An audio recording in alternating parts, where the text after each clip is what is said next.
और एक और बड़ी खबर आ रही है भोपाल से। कांग्रेस की बैठक में नेताओं से सवाल पूछे गए। आरिफ मसूद ने नेताओं से सवाल किया। उन्होंने कहा कि बीजेपी मुसलमानों को टारगेट करती है, लेकिन हमारे लोग क्यों चुप रहते हैं, यह आरिफ मसूद का कहना था। हम खुद ही बीजेपी के हिंदुत्व वाले एजेंडे पर खेलने लगते हैं, यानी कि उनके पिच पर खेलते हैं। तो उधर फूल सिंह बरगिया ने भी आरिफ मसूद का समर्थन किया है। उन्होंने क्या कुछ कहा, देखिए। उन्होंने कहा कि बीजेपी ने धर्म को लेकर इतना टेरर पैदा कर दिया है, मुसलमान का कोई नाम ही नहीं लेना चाहता। मुसलमान का समर्थन करने पर हिंदू नाराज हो जाएगा, और जो हिंदू नाराज होगा वो तो बीजेपी में जा चुका है। बीजेपी ने धर्म को लेकर के इतना टेरर पैदा कर दिया है, इतना टेरर पैदा कर दिया है कि मुसलमान का कोई नाम ही नहीं लेना चाहता। और मुसलमान का नाम अगर कोई ले दे तो कहेंगे कि हिंदू नाराज हो जाएगा। अरे किस हिंदू की बात कर रहे हो? जो हिंदू नाराज होगा वो तो बीजेपी में चला गया। बीजेपी ने ऐसा परसेप्शन पैदा कर दिया है कि आज दूसरी पार्टी बीजेपी की मंच पिच पर खेलने जा रही है। ये बात उन्होंने कही थी, और इस पिच पर बीजेपी खेलने आएगी, इसमें बीजेपी हमारा टक्कर नहीं ले सकती, ये मैं दावे से कह रहा हूँ। और चलिए, इस पर ज्यादा जानकारी के लिए बात करेंगे। हमारे साथ हमारे संवाददाता सूरज शर्मा जुड़ गए हैं। सूरज, हमने लगातार देखा कि पार्टी के अंदर जो है कहीं ना कहीं जो सीनियर लीडरशिप है वो नाराज भी चल रही है। यहाँ एक और नाराजगी सामने आई है, और आरिफ मसूद साहब कह रहे हैं और सीधे सीधे पार्टी पर ही आरोप लगा रहे हैं। क्या कुछ इस पूरे मामले में चल रहा है?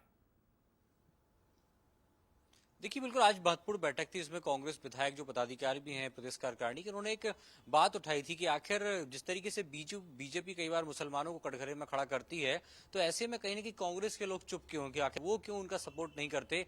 और हिंदुत्व के एजेंडे पर जो बीजेपी चलती है, कई बार कांग्रेस के लोग भी हिंदुत्व के एजेंडे पर चल जाते हैं। यानी कि कहीं ना कहीं जो बीजेपी एजेंडा सेट करती है, उस एजेंडे पर कांग्रेस के नेता भी खेलने लग जाते हैं। क्योंकि क्या वो सिर्फ वोट बैंक से डरते हैं? उसको लेकर भी कोई कदम उठानी चाहिए। ऐसे में कहीं ना कहीं जो मुस्लिम वर्ग है, बाकी तमाम लोग हैं, वो जरूर नाराज होते नजर आएंगे। तो ऐसे में हमें कांग्रेस पार्टी को भी अपनी जो स्ट्रेटजी है वो फिक्स करनी चाहिए। ऐसा ना हो कि हम बीजेपी की बिछाए जाल में, चूंकि हिंदुत्व का एजेंडा लेकर बीजेपी चलती है, तो हम उसी पिच पर खेलने लग जाते हैं, कहीं हमारे लोग नाराज ना हो जाएं। उसी को लेकर खासतौर से फूल सिंह पर यह कह रहे हैं कि वाकई ये सही है। बीजेपी ने जिस तरीके से टेरर बनाया है, हिंदुत्व एजेंडा बनाया है, उस पर कई बार कांग्रेस के नेता डर जाते हैं कि उन्हें लगता है कि यदि वो मुसलमानों की बात करेंगे तो कहीं ना कहीं उनसे हिंदू नाराज हो जाएगा।